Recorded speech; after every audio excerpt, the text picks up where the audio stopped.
কে তাকে আত্মভোলা করতে পারে? হ্যাঁ, একজনই আমায় আত্মভোলা করতে পারে, আর সে হচ্ছে আমার যুগে যুগান্তের সাথে, আমার শতভাগা নিষ্কামের সাথে প্রিয়তমা রাধা।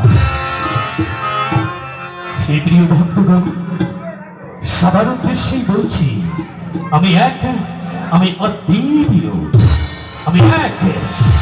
আমি অদ্বিতীয়, আমি আমারই সনে করি প্রেম।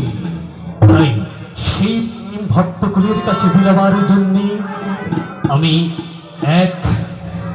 এককে করেছি আমি বিভক্ত।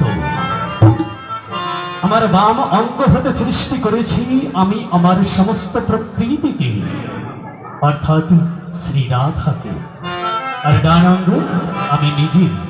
তাই রাধাসনে মানে আমি